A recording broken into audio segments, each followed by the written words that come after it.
Hello all, and welcome back to 90.3 WMSC. I am Kyle Pepitone, aka the Kingpin Parentheses of States, and alongside Emily Emol McCormack, we are joined here with American singer Diamante, whose music has appeared a number of times on this station before. Thank you for coming in, first of all. How are you doing? I'm doing great. Thank you guys so much for having me. Of course. And before we begin, I just want to say congratulations. Just recently, your second studio album, American Dream, celebrated its 1 year anniversary. Yeah. That's absolutely amazing. How does that feel, first off? It feels surreal, that it's already been a year, because I feel like it just came out. It feels very rewarding because this album was like my baby. So the fact that it's now been out in the world for a year, so many people have gotten the opportunity to not only listen to it, but to make the songs of their own, to message me in ways that the songs have helped them or made them feel better about a certain thing. It's just the most incredible thing ever.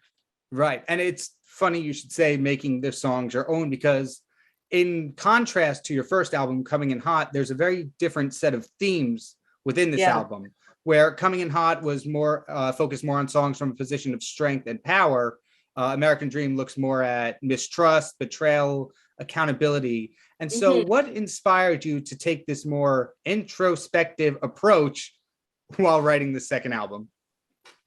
I think the biggest factor was me growing as a songwriter. Really, that's the biggest thing, because when I made that first album, I don't think I was ready yet to show the world all the not so awesome parts of Diamante, the vulnerable parts, the parts I'm ashamed of, the parts that I don't openly talk about very much.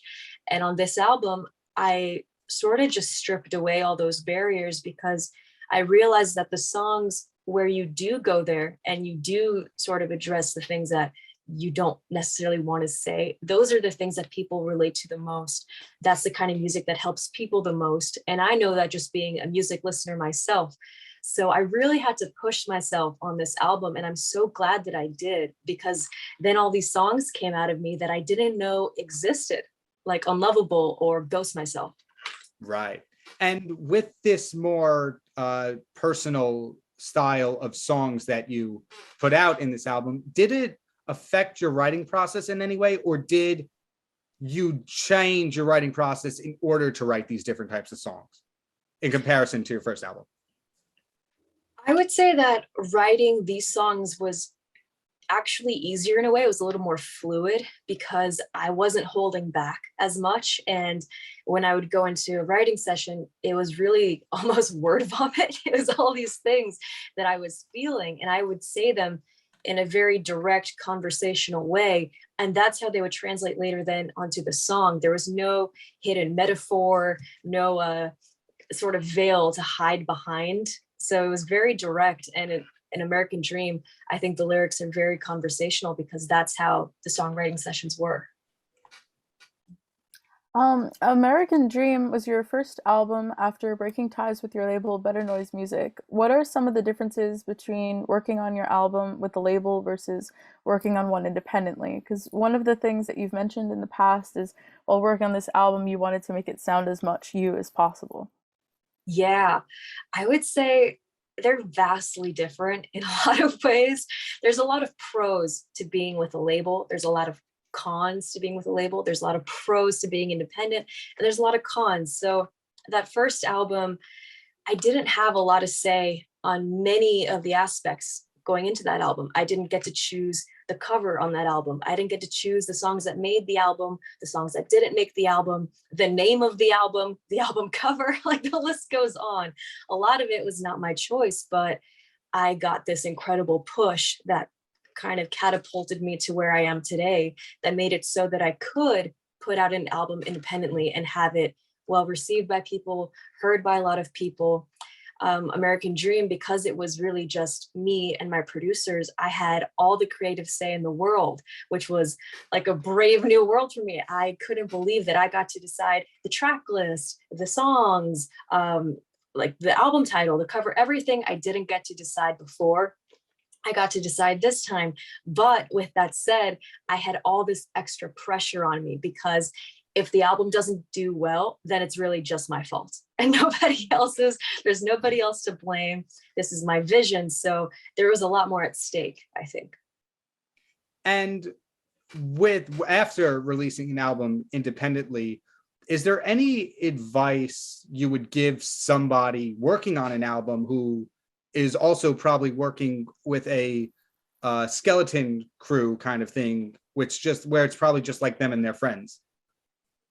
Yeah, absolutely. I would say find really creative ways to have that music heard, because there's a lot more work now that has to be done. You don't have this gigantic label, putting you on playlists or doing radio campaigns. It's really all on you. So what I did was I turned to TikTok. I made a bunch of videos leading up to the release of the album. And the great thing is that anybody can do that. You don't need a label to make content, to promote your songs before they come out and help gain traction. Another thing I would say, which is a possibility now, is go out on tour, play as many shows as you can. And that's really the best way to get new fans to hear your music. That's what I did this last, I guess, 8 months, finally got to tour the American Dream album, and it gives the music a whole new different life. Yeah, while preparing for this interview, we came across a story where you had to leave in the middle of class in order to record a song with Tommy Vex of Bad Wolves. How do you balance your music career and your schooling?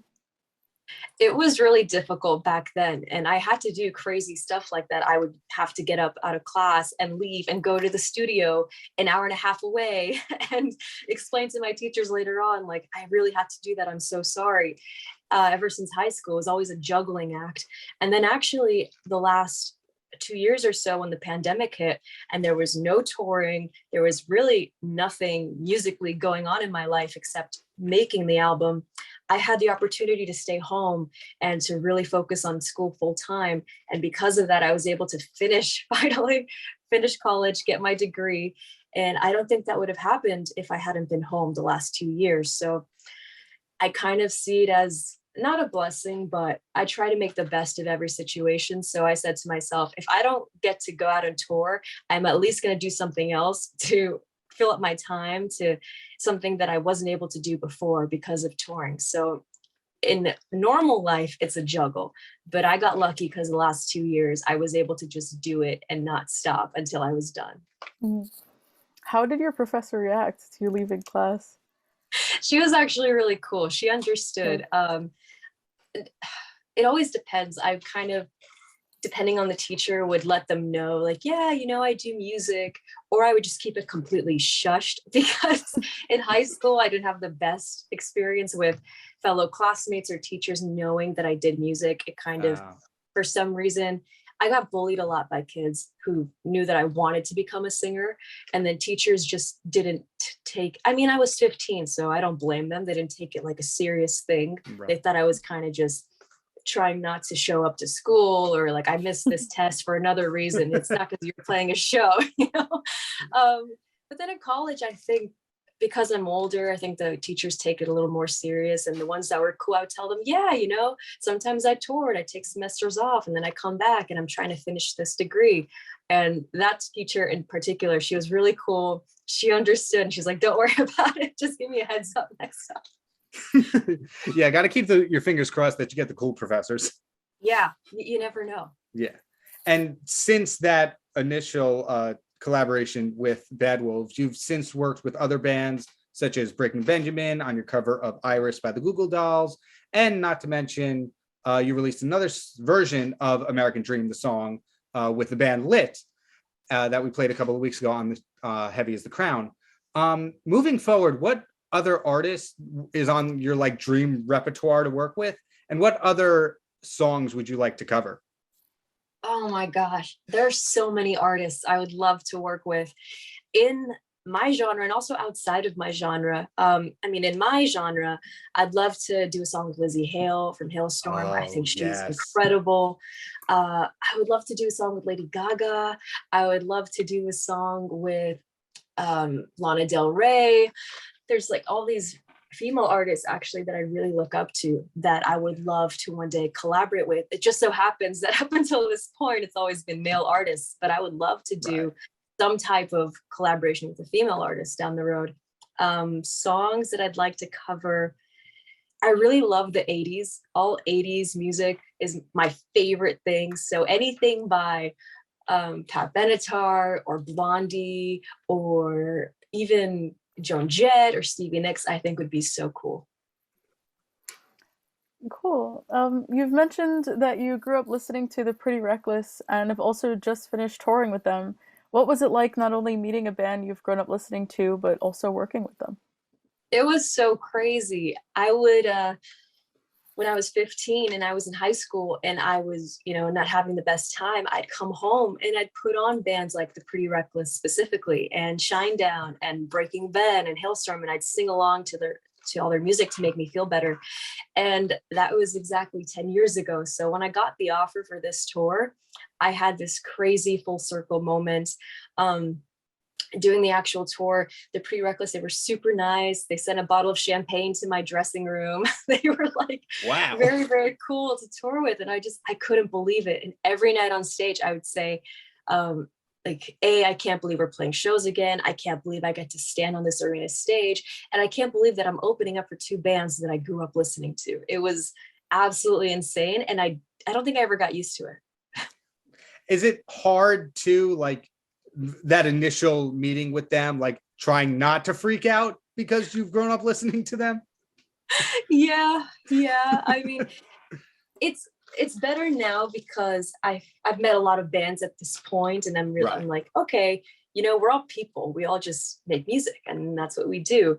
And I obviously respected them like crazy, but I wasn't like, oh my God, I listen to you guys and this is so cool. I try to keep my composure as much as I can while letting them know that I am a fan of what they do. Right. That's awesome. Do you have any favorite moments of the recent tour that you could share with us? And were there any funny or crazy touring moments? Oh, that's such a good question. The first night of the tour, I did this thing, and I didn't know if I was gonna be able to pull it off because I was opening the show, but I told the whole arena to put up their lights during Iris. And when the entire place lit up the arena and I could see thousands of lights just shining back at me, I had this crazy moment of wow, this is it. This is what I've been working so hard towards. And I think I started crying because it was really emotional that first time it happened. I think me and my band found a lot of awesome places to eat food on days off. I found the coolest hole in the wall spots. What else? Oh, Mall of America. We went to Mall of America in the blizzard. That was fun. And it's such a blur when you think back on touring, but that was a great tour. Also, Shinedown bringing me a platter of homemade ribs to my bus. That was up there. That was what? Awesome. Yeah. And a pork shoulder a second time, and they brought me the barbecue sauce, the buns. They're the coolest band to open up for. Now, the most important question: were the ribs good? They were incredible. Oh, okay. That's all that matters then. I think a few of them are from Memphis, so they know how to make ribs. That explains it. And for the audience, if you're just tuning in, my name is Kyle Pepitone, and along with Emily McCormack, we are here with American singer Diamante. And before the break, we discussed her music and her career, and now we're going to shift over to talk about college radio. As you know, nowadays, there are many different platforms and ways where people can listen to music, find new music, the whole 9 yards. But within the rise of the convenience in streaming services, why do you believe college radio is still important to both people and artists alike? I think a big part of it is the community. I think, I can say this because I went to college. I know the community factor of going to a school is huge. And I think a lot of people love listening to college radio because it reminds them of the community that they're in. While listening to music. And I hope it never goes away. I love the fact that college radio is still going strong. Yeah. On the other hand, even though streaming services have become the new norm, there's been a large revival for vinyl over the past few years. Why do you Yeah. think so many people are collecting and listening to vinyl when streaming services are so easily available and more convenient? I honestly think that the pandemic had a big factor as to why people love vinyl now. I think the fans were missing the live experience. I think they wanted to feel close to their favorite artists, and owning that physical product was a way to do that and to collect. I think we had a lot more time to collect stuff, to have new hobbies. And I love that vinyl is back. I love vinyl. I love designing vinyl. I can't wait to put out more vinyl. So as long as it's here to stay, I'm excited. Yeah. Which is your preferred method of music? That's a good question. I do stream a lot of music, but I love CDs, if I'm being honest. I love CD players. I love putting one into CD player and just blasting music in my room and singing along, because that's what I did growing up. So it's really nostalgic for me. I'm with you on that one. I like the CDs just because, like, I don't know, they're compact. And like I was telling Emily before the interview, most cars come with a CD player. You're not going to find many cars with a record player inside them. So, you know, it's got the travel factor. And also the lyric booklet. That was my favorite part of owning CDs. I loved getting to read the lyrics and the liner notes and the pictures. Like, that was the best part. Oh, 100%. As a lyricist myself, I feel like knowing the words to the song is one of the most important parts. Yeah. And we just have a few more questions to wrap up with. Number one, just as a little fun question, if there was any movie franchise or TV show that you're a fan of, which one would you like to have the opportunity of writing for? Oh, that's a good one. If I could write for any TV show or movie franchise, I would say Stranger Things, just because it's like very 80s and vintage, and it's got this rock and roll feels, and it's dark and it's creepy. I would love to do something for them. Yeah. And at the time of recording this interview, I think part 1 of the new season releases in like 2 days. Yes, I'm so excited. I can't wait. Yeah, definitely. As mentioned earlier, American Dream just celebrated its 1-year anniversary, and you recently finished your tour with Shinedown and the Pretty Reckless. What big things can we expect to see from Diamante in the future? So I actually leave for Europe in 3 weeks. And that's the first time I'm ever going there to play shows, to perform. I have a couple festivals lined up in Europe and some headline shows, and I'm so excited. I've been waiting years to finally go over to Europe. The fans have been asking me, when are you coming? When are you coming? So I'm so excited. There's actually another show with Shinedown on August 28th, because we had to reschedule the very last one of the tour. So that's going to be cool. And that's this summer, and I'm almost back in the studio, really diving into the new music already. So definitely busy. Awesome. And if people wanted to keep up to date with the new tour or any new music you possibly put out in the future, where can they find you? The easiest way would be thisisdiamante.com. It has all the links to music, it has the tour dates, it has everything condensed into one website. So that's the easiest. Thisisdiamante.com. Awesome. Once again, for our listeners, Diamante's second studio album, American Dream, is out and available on all streaming platforms. We would like to personally thank you on behalf of WMSC and all other college radio stations for coming here, taking time out of your schedule to do this interview with us. We look forward to hearing what you have coming up next. Absolutely. Thank you guys so much for having me. Of course. Thank you so much.